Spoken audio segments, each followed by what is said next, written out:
Imaginez la scène, vous avez mis tout votre cœur et toute votre énergie dans votre potager. Vous avez préparé minutieusement vos planches de culture, semé vos graines avant l'hiver, en rêvant d'une récolte précoce et abondante. Mais au printemps, au lieu des pousses luxuriantes attendues, c'est la déception. Des parcelles vides, rien à lever.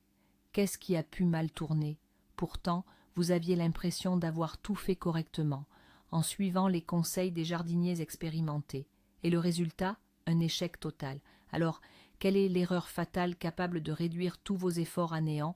Aujourd'hui, nous allons vous révéler cette erreur critique qui, le plus souvent, est la cause de la perte totale de votre récolte lors des semis d'hiver. Et, le plus surprenant, c'est qu'elle est souvent commise avec les meilleures intentions du monde. Préparez-vous à découvrir une vérité insoupçonnée qui va révolutionner votre façon de semer et vous permettre d'avoir des récoltes bien avant vos voisins. Êtes-vous prêt à percer ce mystère? C'est parti. Le semis d'hiver, ou semis sous le gel, est sans aucun doute l'une des techniques les plus intrigantes et, a priori, les plus paradoxales du jardinage. L'idée de déposer des graines dans une terre gelée, alors que la neige tombe et que le soleil se fait rare, peut sembler complètement folle pour un néophyte, mais en réalité, c'est une pratique ancestrale et très efficace qui permet d'accélérer considérablement l'obtention des récoltes. L'objectif principal du semis d'hiver est de permettre aux graines de subir une stratification naturelle dans des conditions froides. Cela imite le processus naturel. Les graines tombent à l'automne, passent l'hiver et, au retour de la chaleur printanière, elles germent de manière synchronisée. Netansain Nigare. Cette méthode permet d'obtenir des récoltes précoces, des légumes-feuilles, des radis, des carottes et même certaines fleurs avec plusieurs semaines, voire un mois d'avance par rapport aux semis printaniers. De plus, les plants issus de ces semis hivernaux sont souvent plus robustes, plus résistants aux maladies et aux nuisibles. On dit qu'ils sont endurcis par la rigueur des conditions hivernales. Cependant, malgré tous ces avantages, le semis sous le gel est semé d'embûches, et l'une d'elles, la plus insidieuse, est capable d'anéantir tous vos efforts. Entrons directement dans le vif du sujet. Quelle est donc cette erreur fatale, celle qui risque d'anéantir purement et simplement votre récolte issue des semis d'avant l'hiver? Tenez-vous bien, c'est semer trop tôt. Oui, vous avez parfaitement entendu. On pourrait penser que plus on sème tôt, plus la germination est rapide. Or, pour les semis d'hiver, cette logique se retourne contre vous. De nombreux jardiniers, désireux de prendre de l'avance avant l'arrivée des vraies gelées, commencent à semer lorsque le thermomètre est encore positif ou vient tout juste d'atteindre 0. Ils s'imaginent ainsi que les graines s'enracineront mieux ou commenceront à germer. Mais en vérité, c'est la voie assurée vers une catastrophe. Souvenez-vous du fonctionnement de la nature. Les graines ont besoin de traverser cette période de froid, c'est la dormance, pour que la plante comprenne que l'hiver est terminé et que le moment de germer est arrivé. Si vous semez ces graines prématurément, alors que la température est encore au-dessus de 0, elles risquent de s'ouvrir, voire de former de minuscules pousses. Et c'est là que le piège se referme. La moindre vague de froid ou l'arrivée de vraies gelées va tout simplement assassiner ces jeunes plantules vulnérables. Elles n'auront pas eu le temps d'acquérir la force nécessaire pour survivre à des températures extrêmes. C'est un peu comme si vous mettiez au monde un bébé en pleine forêt, au cœur de l'hiver, sans lui avoir préparé le moindre abri chaud. Pour illustrer ce point, l'image parfaite serait celle de ces semences qui émergent à peine du sol, entourées de givre et de neige. Le mythe que nous démantelons aujourd'hui est le suivant: semis précoce égale récolte précoce. Le deuxième point crucial qui découle directement de l'erreur de semer prématurément, c'est le non-respect des températures idéales. Pour un semis d'automne réussi, il est absolument essentiel que le sol soit déjà légèrement gelé ou au minimum, qu'il affiche une température stable proche de 0 degré Celsius, voire inférieure. Pourquoi? La raison est simple. Les graines doivent entrer en dormance pour l'hiver et ne germer qu'après le passage de la période de froid. Si vous semez dans un sol encore chaud, elles reçoivent immédiatement le signal de germination. Et si, après cela, il y a un redout suivi d'un nouveau gel, c'est un double choc pour votre future récolte. Les graines peuvent commencer à gonfler, puis geler et mourir définitivement. Imaginez que vous réveillez un ours en pleine hibernation et que vous essayez ensuite de le forcer à se rendormir, qui plus est, dans un froid glacial. Non seulement cela ne marchera pas, mais en plus cela sera fatal pour votre culture. Le moment idéal pour le semis avant l'hiver, c'est quand les températures négatives sont stables et que la terre a formé une légère croûte de gel sans être profondément prise par le froid. L'idéal est que le sol soit un peu gelé, mais qu'il soit encore possible de l'ameublir ou de le creuser légèrement pour y déposer les semences. Pour bien visualiser ce moment, imaginez un thermomètre planté dans la terre, affichant une température négative juste à côté d'une bêche prête à l'emploi. C'est ici que nous démentons l'idée reçue selon laquelle le plus important est simplement de semer avant la première neige. La troisième erreur courante, mais non moins dévastatrice, concerne le mauvais choix des espèces pour les semis d'hiver. Toutes les plantes ne se prêtent pas à cette méthode, et tenter de semer ce qui n'est pas fait pour hiverner en pleine terre garantit une perte totale de votre récolte. Par exemple, les cultures frileuses, comme les concombres, les courges, les tomates ou les poivrons, sont absolument à proscrire pour un semis avant l'hiver. Leurs graines gèleront tout simplement, ou pourriront si elles se mettent tout de même à germer. Même certaines cultures résistantes au froid ont leurs propres exigences. Vous devez vous orienter vers des plantes dont les graines nécessitent une stratification, ou celles qui supportent bien les écarts de température. C'est le cas de la carotte, de la betterave, du radis, de la salade, de l'épinard, de l'aneth, du persil, de l'oseille, du panais et de l'oignon graine, ainsi que de nombreuses fleurs annuelles comme le souci, l'eschscholzia ou le cosmos. Il est crucial de se souvenir que même parmi elles, certaines variétés sont mieux adaptées aux semis d'hiver que d'autres, qui ont été sélectionnées spécifiquement pour une plantation printanière. Illustration, un collage de différentes graines où une partie est barrée d'une croix rouge et une autre est cochée en vert. Démystification. On peut planter ce qu'on veut avant l'hiver, c'est bon pour la trempe. La quatrième erreur critique, c'est l'utilisation de matériel de semis de mauvaise qualité. Si vous employez de vieilles graines périmées ou si vous utilisez des semences dont la provenance est incertaine, vos chances de réussir vos semis d'automne sont quasi nulles. Les graines destinées à être plantées avant l'hiver doivent impérativement être fraîches, saines et posséder un taux de germination élevé. C'est essentiel, car les conditions hivernales qu'elles vont affronter sont bien plus rudes que celles d'un semis de printemps dans une terre déjà réchauffée. Imaginez que vous envoyiez une équipe affaiblie et mal préparée en expédition au pôle Nord. Quel en serait le résultat? Un échec, bien sûr. C'est la même chose pour vos graines. Elles doivent avoir suffisamment de réserve et de vitalité pour survivre au froid intense, au cycle de dégel et de gel, et pouvoir donner une levée homogène au printemps. Par conséquent, lorsque vous choisissez vos semences, vérifiez toujours la date de production et la date de péremption, et achetez-les toujours auprès de fournisseurs reconnus. Ici, on pourrait montrer un gros plan de l'emballage des graines, avec la date de validité bien visible et la mention semences fraîches. Cela garantit la qualité de votre matériel. La cinquième erreur fréquente concerne la profondeur de semis. Soit on enterre les graines trop peu, soit on les enfouit trop profondément. Dans les deux cas, cette imprécision est fatale pour le semis d'hiver. Si les semences restent trop près de la surface, elles risquent d'être lessivées par les pluies, emportées par le vent ou plus simplement picorées par les oiseaux. De plus, et c'est le point crucial, elles seront bien plus exposées aux variations brutales de température, ce qui entraînera leur mort. Un semis trop superficiel ne leur offre aucune protection nécessaire contre les agressions extérieures. Inversement, enfouir les graines trop profondément rendra la germination printanière très difficile.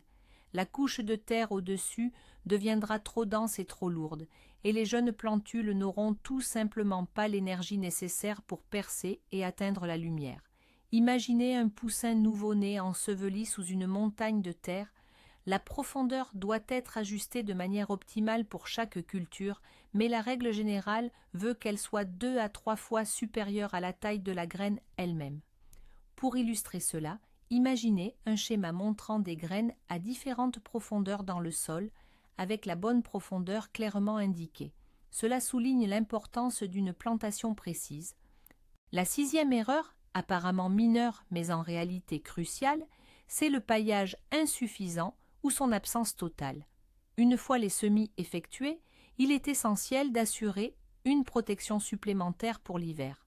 Le paillage aide à stabiliser la température du sol, empêche son gel rapide et surtout protège les graines contre l'érosion et le lessivage par les pluies. Si vous laissez le sol nu, sans aucune couverture, il sera beaucoup plus vulnérable aux caprices de l'hiver, les changements brusques de température, le verglas ou les vents violents. Pour le paillage, vous pouvez utiliser des feuilles mortes, de la paille, des branches de conifères ou même une couche de neige. Attention, n'utilisez pas une couche trop épaisse, au risque de créer un effet de serre qui provoquerait une germination prématurée. Le paillis doit rester léger et aéré. Il agit comme une couverture pour vos graines, les maintenant dans des conditions confortables jusqu'au printemps. Sans cette protection, les semences auront beaucoup plus de mal à survivre à l'hiver. Imaginez une planche de culture recouverte d'une épaisse couche de paille ou de feuilles séchées, créant un endroit douillet et bien protégé. Cela illustre parfaitement le principe du paillage. La septième erreur, celle qui mène souvent à l'échec, c'est de négliger la préparation du sol. Beaucoup de jardiniers pensent qu'il suffit de simplement ameublir la terre et de semer pour les semis d'automne ou d'hiver. C'est faux.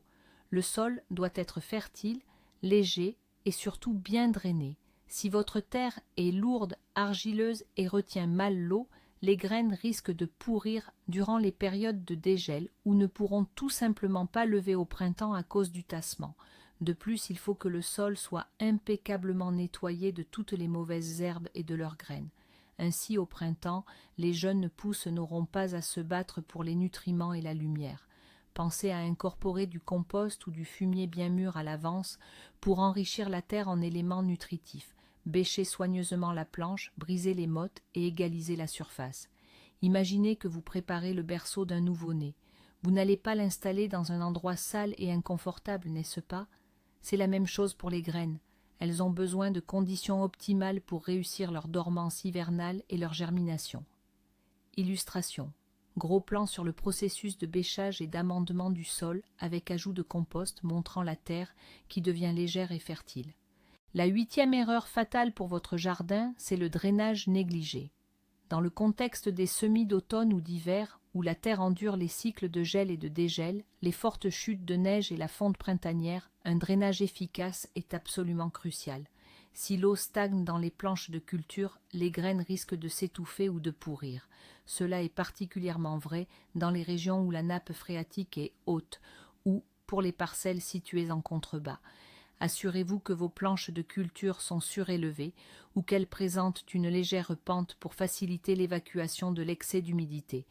Vous pouvez également incorporer du sable ou du petit gravier à la terre pour améliorer ses propriétés drainantes.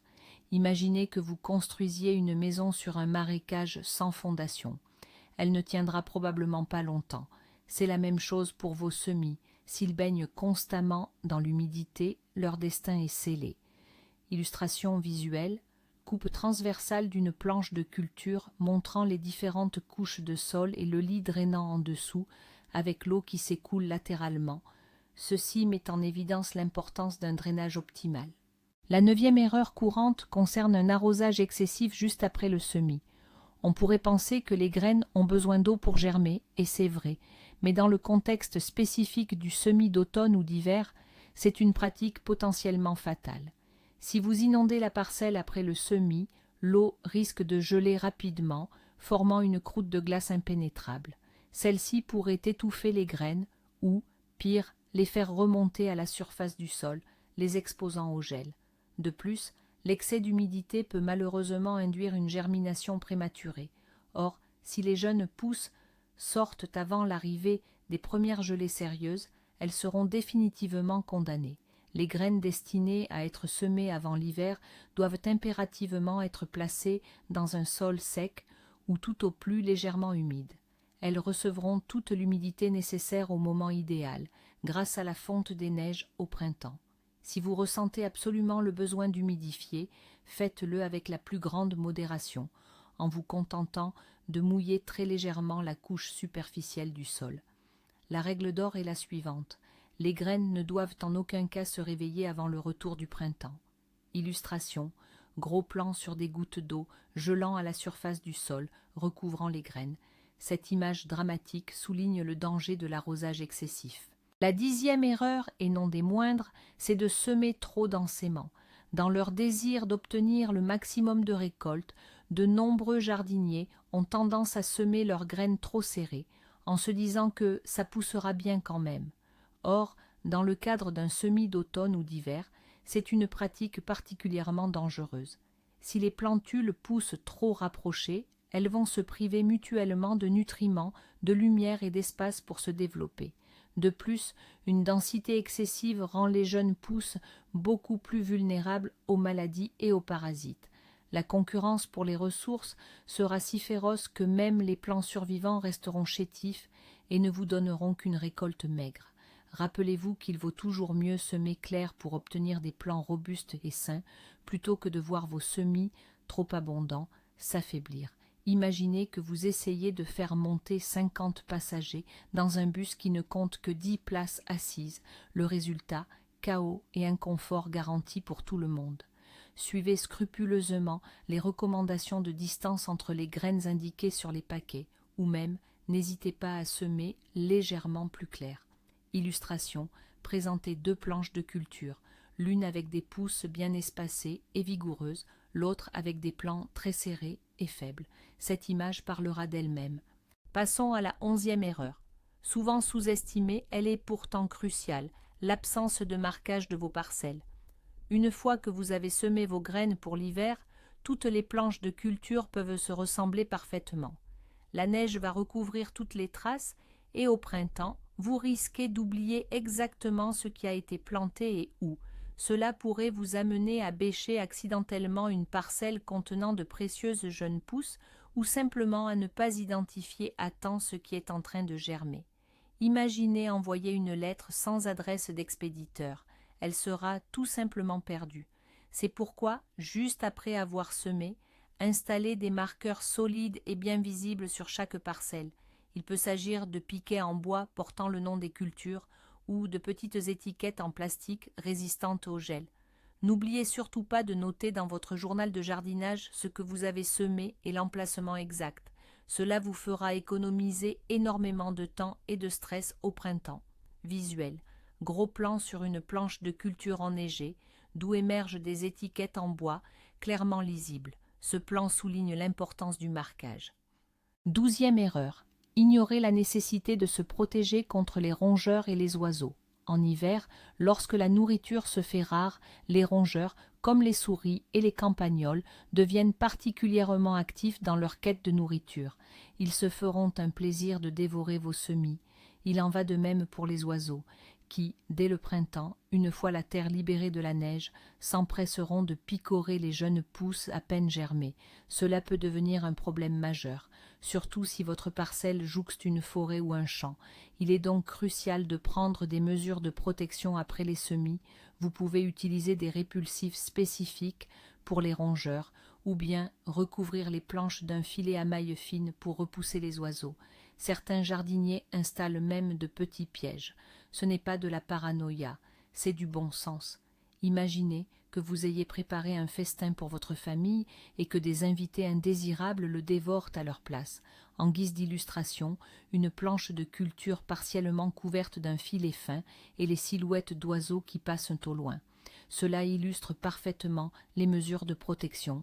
La 13e erreur concerne la préparation des graines, qu'elles soient insuffisantes ou mal réalisées. Bien que le semis d'hiver ou semis tardif n'exige généralement pas le trempage ou la germination des graines, comme c'est le cas au printemps, certaines cultures peuvent tout de même bénéficier d'un traitement préalable. Par exemple, les graines dotées d'une enveloppe très dure, comme celle du persil ou du panais, peuvent nécessiter une scarification, c'est-à-dire une légère altération de l'enveloppe pour améliorer leur taux de germination.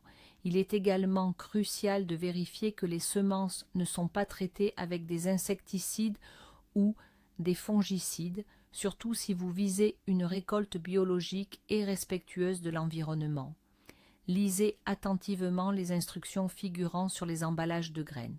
Certains producteurs y précisent si les semences sont adaptées aux semis d'hiver et si elles nécessitent un quelconque traitement préalable. L'utilisation de graines non traitées ou mal préparées peut diminuer de manière significative le taux de germination et, par conséquent, le rendement de votre jardin. Illustration. On voit ici un gros plant de diverses graines, dont certaines portent de microscopiques entailles sur leur enveloppe. Ceci illustre parfaitement le processus de scarification. La 14e erreur, c'est d'ignorer complètement les conditions climatiques locales. Les semis d'hiver ne sont absolument pas une méthode universelle qui fonctionnerait partout avec le même succès. Ce qui marche à merveille dans le sud peut se transformer en catastrophe dans le nord, et inversement. Dans les régions où les hivers sont particulièrement longs et rigoureux, avec un gel profond du sol et des températures extrêmes, les semis de fin d'automne sont beaucoup trop risqués. Les graines pourraient simplement geler et mourir de froid. À l'inverse, dans les régions bénéficiant d'hivers plus doux, souvent neigeux et sujets à des dégels fréquents, semer trop tôt peut provoquer une germination prématurée, suivie inévitablement de la mort des jeunes pousses. Il est donc crucial d'étudier les spécificités de votre environnement, la date moyenne d'arrivée des gelées stables, la profondeur habituelle du gel et la quantité de précipitations. N'hésitez pas à demander conseil aux jardiniers locaux expérimentés. Leur expérience accumulée au fil des années est une ressource inestimable. On pourrait ici montrer une carte, par exemple de la Russie, mettant en évidence les régions et utilisant des codes couleurs ou des symboles pour indiquer les zones favorables et les zones défavorables aux semis d'hiver. Cela aiderait à visualiser ces différences régionales essentielles. L'erreur numéro 15, souvent commise par les novices, c'est le manque de planification. Les semis d'automne ne tolèrent aucune spontanéité. Vous devez réfléchir à l'avance. Quelles sont les variétés que vous allez planter? Où exactement, combien d'espace elles nécessiteront et quel est le moment idéal pour le faire. Si vous décidez simplement de planter un peu n'importe quoi avant l'hiver, vous risquez non seulement de perdre votre récolte, mais aussi de vous emmêler les pinceaux dans vos plantations au printemps. Établissez un plan de vos planches de culture, notez précisément quoi et où vous allez semer et tenez compte de la rotation des cultures. Préparez le sol et tous les outils nécessaires bien avant que le froid ne s'installe. Imaginez que vous partiez en voyage sans carte et sans la moindre réservation d'hôtel. Quelle est la probabilité que votre périple soit une réussite? Elle est extrêmement faible. Une planification rigoureuse est la clé du succès pour les semis d'automne. Visuel. Un jardinier penché sur le plan de son potager, avec un stylo et un carnet, en train de planifier ses plantations. Cela illustre parfaitement l'importance du travail préparatoire. La 16e erreur est l'utilisation de variétés non rustiques. Même si vous avez choisi la bonne culture pour un semis d'automne, il est crucial de prêter attention à la variété spécifique. Certaines variétés de carottes, de betteraves ou de radis sont développées spécialement pour les semis de printemps et supportent très mal l'hivernage en pleine terre. Elles risquent d'être plus sensibles au gel ou d'avoir une forte tendance à monter à graines, c'est-à-dire à fleurir prématurément au printemps. Recherchez toujours sur l'emballage les mentions telles que « pour semis d'automne »,« résistant au gel » ou « variété rustique ». Cela garantit que les semences ont été sélectionnées et adaptées à des conditions plus rigoureuses. N'expérimentez pas avec des variétés inconnues, surtout si vous débutez dans cette pratique. Il est préférable de faire confiance à des options éprouvées. Illustration, 2 paquets de graines de la même culture, mais avec des étiquettes différentes. L'une indique pour semis d'automne et l'autre pour semis de printemps. Cela illustre parfaitement la distinction essentielle entre les variétés. La 17e erreur concerne la profondeur insuffisante des sillons de semis.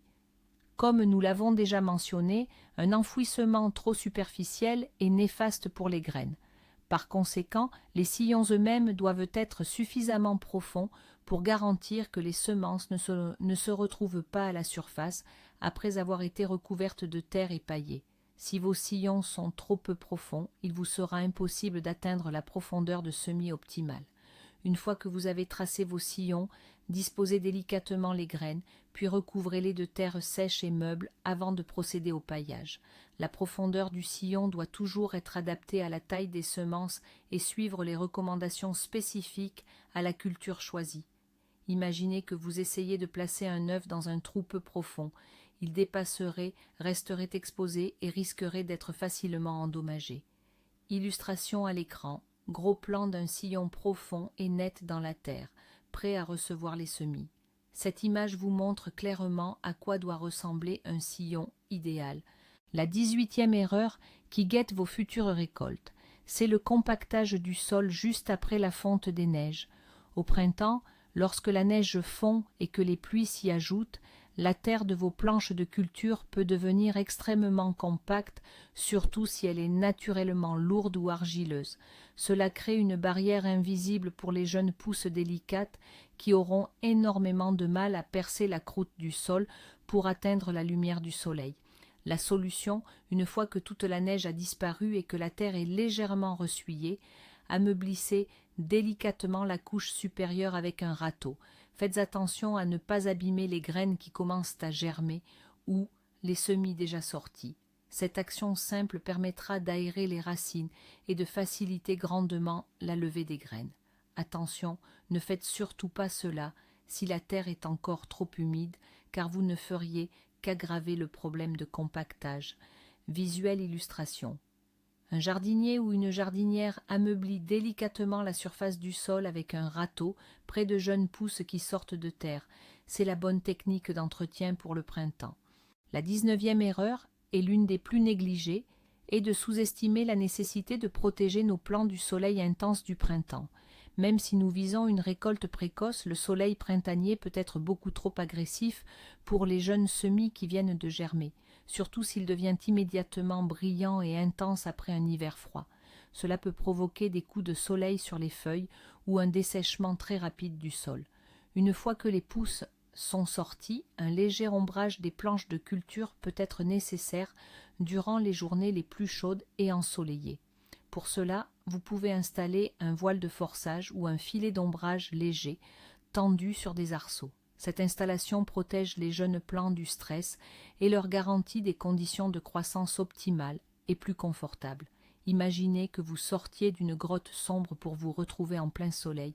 Vos yeux ont besoin d'être protégés. C'est exactement la même chose pour vos jeunes pousses. Illustration. Une planche de culture recouverte d'un léger voile d'hivernage qui protège efficacement les semis du soleil agressif. Panadindon. Et enfin, la 20e et dernière erreur, mais non la moindre, la panique et l'intervention excessive. Certains jardiniers, voyant que les semis poussent lentement ou ne sont pas aussi uniformes qu'ils l'espéraient, cèdent à la panique. Ils se mettent à déterrer les graines, les repiquent ou, à l'inverse, abandonnent tout soin, croyant que tout est perdu. Or, le semis d'hiver demande de la patience et une grande confiance dans le cycle naturel. Toutes les graines ne germeront pas simultanément, et c'est parfaitement normal. Laissez-leur le temps nécessaire. Si vous avez bien suivi les étapes, vous verrez apparaître des pousses vigoureuses tôt ou tard. L'essentiel est de ne pas intervenir inutilement et d'éviter de tirer des conclusions hâtives.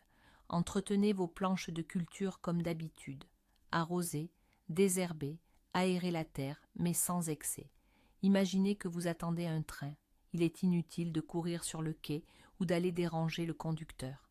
Illustration, un individu observe paisiblement la planche de semis où les premières pousses vertes apparaissent, affichant un visage serein. Cela souligne l'importance de la patience.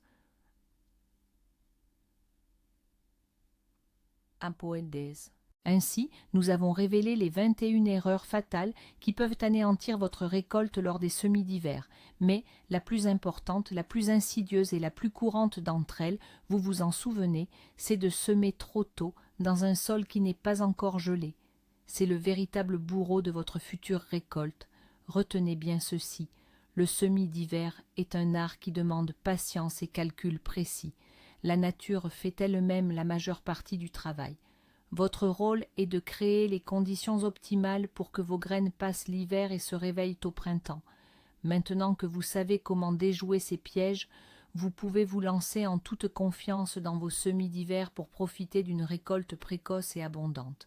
N'ayez pas peur d'expérimenter, mais faites-le intelligemment, en utilisant toutes les connaissances que vous venez d'acquérir. Grâce à ces astuces, vous allez pouvoir gagner du temps, de l'énergie et des nerfs, et obtenir en retour une profusion d'herbes fraîches et de légumes bien avant vos voisins.